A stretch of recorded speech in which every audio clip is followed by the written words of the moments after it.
ಯಾಕಂದರೆ ಕೇಸ್ ಆಯ್ತಲ್ಲ, ಅರೆಸ್ಟ್ ಮಾಡ್ಬೋದು ಅಂತ ಅವ್ರು ಎಲ್ಲನೋ ಹೋಗಿರ್ಬೋದೇನೋ ಇದೊಂದು. ಆಮೇಲೆ ಸಭಾಧ್ಯಕ್ಷರೇ, ಈಗ ವನ್ಯಜೀವಿಗಳು ಉಳಿಬೇಕು, ಅರಣ್ಯನೂ ಉಳಿಬೇಕು. ಅದಕ್ಕೆ ರಾಜ್ಯ ಸರ್ಕಾರ, ಕೇಂದ್ರ ಸರ್ಕಾರ ಸಾಕಷ್ಟು ಬಿಗಿ ಕಾನೂನುಗಳನ್ನು ತಂದಿದೆ. ಅರಣ್ಯ ಇಲ್ಲ ಅಂದರೆ ಪ್ರಪಂಚನೂ ಇಲ್ಲ. ಆಮೇಲೆ ಬೆಳಿಗ್ಗೆ ಪ್ರಜಾವಾಣಿಯಲ್ಲಿ ನೋಡಿದೆ ಸಭಾಧ್ಯಕ್ಷರೇ, 16 ವರ್ಷಗಳಲ್ಲಿ 278 ಕಳ್ಳಬೇಟೆ ಪ್ರಕರಣಗಳು ಎಲ್ಲಿ ಇದೇ ವಲಯದಲ್ಲೇ ಈ ರೇಂಜಲ್ಲಿ ಆಗಿರ್ತಕ್ಕಂಥದ್ದು ಪ್ರಜಾವಾಣಿಯಲ್ಲಿ ಹಾಕಿದ್ದಾರೆ. ಅದು ಅವರೇನು ಹೇಳ್ತಾರೆ ಅಂದರೆ, ಚಾಮರಾಜ ಜಿಲ್ಲೆ ಬೆಳಕಿಗೆ ಬಂದ ಪ್ರಕರಣಗಳ 10% ಮಾತ್ರ, ಅಂದರೆ ದಿನಾಗಲೂ ನಡೀತಾನೆ ಇರುತ್ತಿಲ್ಲಿ, 10% ಮಾತ್ರ ಬೆಳಕಿಗೆ ಬರುತ್ತೆ. ಉಳಿದಿರ್ತಕ್ಕಂಥದ್ದು ಇದೆಲ್ಲ ಬೆಳಕಿಗೆ ಬಂದಿರೋದು, ಇದೆಲ್ಲ ಆಗಿರೋದು 16 ವರ್ಷಗಳಲ್ಲಿ 278 ಕಳ್ಳಬೇಟೆ ಪ್ರಕರಣ. ಆಮೇಲೆ ಕೆಲವು ಡೌಟ್ಸ್ ಹೇಳಿದ್ರು, ಕಾಲು ಹೊಡಿಬೇಕಾಗಿತ್ತು ಅಂತ. ಬೆಳಿಗ್ಗೆ 5 ಗಂಟೆ 10 ನಿಮಿಷದಲ್ಲಿ ಆಗಿರೋದು, 5 ಗಂಟೆ 10 ನಿಮಿಷ ಬೆಳಕಾಗೋದಿಲ್ಲ.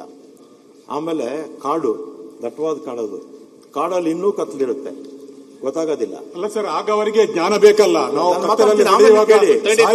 ಸೊಂಟದಿಂದ ಜ್ಞಾನ ಬೇಕಲ್ಲ, ಕಾನೂನು ಬೇರೆ. ನಾನು ಮಾತಾಡ್ತೀನಿ, ನೀವು ಆಮೇಲೆ ಬೇಕಾದ್ರೆ ಮಾತಾಡ್ಬೇಕ. ನೀವು ಮಾತಾಡೋದು ನಾನೇನ ಮಾತಾಡೋಣ ಅಲ್ವಾ? ಬೆಳಿಗ್ಗೆ 5 ಗಂಟೆ ಸಮಯದಲ್ಲಿ ಕತ್ಲಿರುತ್ತೆ, ಕಾಡಲ್ಲಿ ಇನ್ನೂ ಕತ್ಲಿರುತ್ತೆ. ಸಹಜವಾಗಿ ಅಲ್ಲಿ ಏನು ಕಾಲು ಗೊತ್ತಾಗಲ್ಲ, ತಲೆನೂ ಗೊತ್ತಾಗಲ್ಲ, ಮುಖನೇ ಗೊತ್ತಾಗೋದಿಲ್ಲ. ಆಮೇಲೆ ನಮ್ಮ ಸ್ಟಾಫ್ ಒಂದು 10 ಜನ ಇದ್ರು ಸಭಾಧ್ಯಕ್ಷರೇ, 2-3 ಅಲ್ಲ, 2 ಟೀಮ್ ಹೋಗಿದ್ರು. 2 ಟೀಮು ಜೀಪುಗಳಲ್ಲಿ ಹೋಗಿದ್ರು. ಅವರು ಕಾಡೆಲ್ಲ ಸುತ್ತಾಡಿದ್ದಾರೆ. ಸಾಯಂಕಾಲ 8 ಗಂಟೆಯಿಂದ ಸುತ್ತಾಕಿ ಬೆಳಿಗ್ಗೆ 5 ಗಂಟೆನಲ್ಲಿ ಇನ್ಸಿಡೆಂಟ್ ಆಗಿರ್ತಕ್ಕಂಥದ್ದು.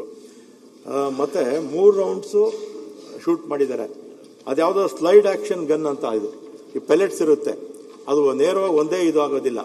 ಈ ಪೆಲೆಟ್ಸ್ ಹೊಡೆದ್ರೆ ಏನಾಗುತ್ತೆ, ಮೈಯೆಲ್ಲ ಅದು ಹರಡ್ಕೊಳ್ಳುತ್ತೆ, ಮೈಯೆಲ್ಲ ಅದು ಏಟ್ ಬೀಳುತ್ತೆ. ಆ ಪೆಲೆಟ್ಸ್ ಅಲ್ಲಿ ಏನಾಗುತ್ತೆ, 3, 4, 5 ಕಡೆನೂ ಒಬ್ಬೊಬ್ಬರಿಗೆ ಗಾಯಗಳಾಗ್ಬೋದು. ಆ ರೀತಿ ಆ ಸ್ಲೈಡ್ ಆಕ್ಷನ್ ಗನ್ನಲ್ಲಿ ಶೂಟ್ ಮಾಡೋದ್ರಿಂದ 3 ರೌಂಡು ಅದು ದೇಹದಲ್ಲಿ ಎಲ್ಲ ಭಾಗದಲ್ಲೂ ಕೂಡ ಹೋಗಿರುತ್ತೆ. ಮತ್ತೆ ಒಂದೇ ರೌಂಡ್ಗೆ ಬೇಕಾದ್ರೆ 3 ಜನ ಬಿಡಬೇಕಾದ್ರೆ ಹೋಗ್ಬಿಡ್ಬೋದು ಇದರಲ್ಲಿ. ಮತ್ತೆ ಸಭಾಧ್ಯಕ್ಷರೇ, ಸುನೀಲ್ ಅವರು ಇನ್ನೊಂದು ಕೇಳಿದ್ರು, ಇದು ಅವರ ಶ್ರೀಮತಿಯವರು ಇದು ಜೋಳ ಕಾಯಲು ಹೋಗಿದ್ರು ಅಂತ. ಇದು ಆಗಿರ್ತಕ್ಕಂಥದ್ದು 5 ಕಿಲೋಮೀಟರ್ ಒಳಗಡೆ ದಟ್ಟ ಅರಣ್ಯದ ಒಳಗಡೆ ಆಗಿರ್ತಕ್ಕಂಥದ್ದು. ಅದು ಅವ್ರ ಜಾಗನೂ ಅಲ್ಲ, ಇದು ಅರಣ್ಯ ಪ್ರದೇಶ. ಇದು ಅರಣ್ಯ ಪ್ರದೇಶದ ಒಳಗೆ ಆಗಿರ್ತಕ್ಕಂಥದ್ದು, 5ರಿಂದ 8 ಕಿಲೋಮೀಟರ್ ಒಳಗಡೆ ಅವರೆಲ್ಲ ಸುತ್ತಾಡಿದ್ದಾರೆ ಸಭಾಧ್ಯಕ್ಷರೇ. ಆಮೇಲೆ ಇವರು ಈಗ ಸುರೇಶ್ ಅವರು, ವಿಜೇಂದ್ರ ಅವರು, ಕೃಷ್ಣಪ್ಪನವರು ಕೂಡ ಅನೇಕ ಪ್ರಶ್ನೆಗಳೆಲ್ಲ ಹೇಳಿದ್ದಾರೆ ಆಮೇಲೆ FIR ಆಗಿದೆ, 2 ಕಡೆ ಮಾಡಿದ್ದಾರೆ ಸಭಾಧ್ಯಕ್ಷರೇ. ಅವರು ನಮ್ಮ ಮೇಲೆ ಕೊಲೆ ಕೇಸು ಅಂತ, ನಮ್ಮ ಇಲಾಖೆಯವ್ರ ಮೇಲೆ ಕೊಲೆ ಕೇಸು ಅವರು ರಿಜಿಸ್ಟರ್ ಮಾಡಿದ್ದಾರೆ. ನಮ್ಮವರು ಕೂಡ ನಮ್ಮ ಫಾರೆಸ್ಟ್ ಆಕ್ಟ್ ಪ್ರಕಾರ ನಾವು ಕೂಡ ಕೇಸು ನಾವು ಬುಕ್ ಮಾಡಿದ್ವಿ ಸಭಾಧ್ಯಕ್ಷರೇ. ಆಮೇಲೆ 34 kg ಎಲ್ಲ ಶೂಟ್ ಮಾಡ್ತಾರೆ, ಮಾಡಿ ಅವಳದಾದ್ಮೇಲೆ ಬರೀ ಮಾಂಸ ತರ್ತಾರೆ, ಜಿಂಕೆ ತರೋದಿಲ್ಲ ಅವರು. ಮಾಂಸ ಬ್ಯಾಗ್ಗಳಲ್ಲಿ ಹಾಕೊಂಡ್ಬರ್ತಾರೆ. ಅಲ್ಲಿನ ಪದ್ಧತಿ ಏನಂದ್ರೆ, 4 ಜನ ಹೋದ್ರೆ 4 ಭಾಗ ಮಾಡ್ಕೊಳ್ತಾರೆ. ಒಂದು ಗನ್ಗಂತೂ 1 ಭಾಗ ಕೊಡ್ತಾರಂತೆ. ಗನ್ ಇರುತ್ತಲ್ಲ, ಗನ್ ಯಾರ್ದಿರುತ್ತೋ ಅವ್ರು 1 ಭಾಗ ಕೊಡ್ತಾರಂತೆ. 6 ಜನ ಹೋದ್ರೆ 6 ಭಾಗ ಮಾಡ್ಕೊಳ್ತಾರಂತೆ.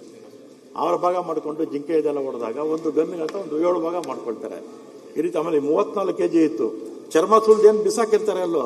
ಈಗ ತನಿಖೆ ಮಾಡಿದಾಗ ಗೊತ್ತಾಗುತ್ತೆ.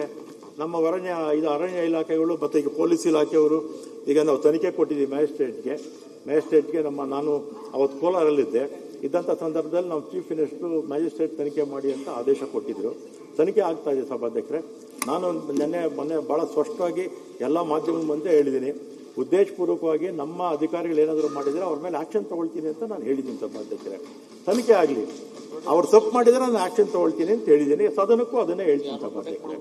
ಅದೇ ಆಮೇಲೆ ನಮ್ಮ ಸ್ಟಾಫ್ ಹೇಳಿದಂದ್ರೆ, ಅವರ ಹತ್ರ ಅವರು ಶೂಟ್ ಮಾಡಿದ್ರು. ಶೂಟ್ ಮಾಡಿದಾಗ ನಾವು ವಿಧಿ ಇರಲಿಲ್ಲ, ಕತ್ಲಿತ್ತು, ನಾವು ಶೂಟ್ ಮಾಡಿದ್ವಿ.